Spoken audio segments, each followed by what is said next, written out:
নমস্কার। আপনাদের কি জানা আছে ফুলপতি নৃত্য কি? ফুলপতি নৃত্য হলো মধ্যপ্রদেশের অন্তর্গত মালওয়ালা বলে একটা জায়গা আছে। সেই মালওয়ালা অঞ্চলে মহিলারা, কোন মহিলারা? অবিবাহিত মহিলারা। এখানে কিন্তু বিবাহিত মহিলাদের কথা বলা হচ্ছে না। অবিবাহিত মহিলারা এই নৃত্য পরিবেশন করে একজোটে, এবং এই নৃত্যের একটা উদ্দেশ্য আছে।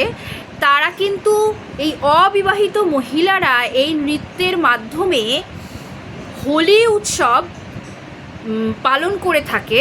তারা মানে ধুমধাম করে হোলি উৎসব পালন করে এই ফুলপতি নৃত্যের মাধ্যমে। অবিবাহিত মহিলারা, যেটা মধ্যপ্রদেশের মালওয়ালা অঞ্চলে এই নৃত্য প্রচলিত। এটি একটি লোকনৃত্য, এবং এই নৃত্যের সময়, এই নৃত্য পরিবেশনের সময় অবিবাহিত নারীরা সুন্দর সুন্দর পোশাক পরিধান করেন, রঙিন পোশাক পরিধান করেন, এবং বিভিন্ন গয়না ব্যবহার করে থাকেন। ধন্যবাদ।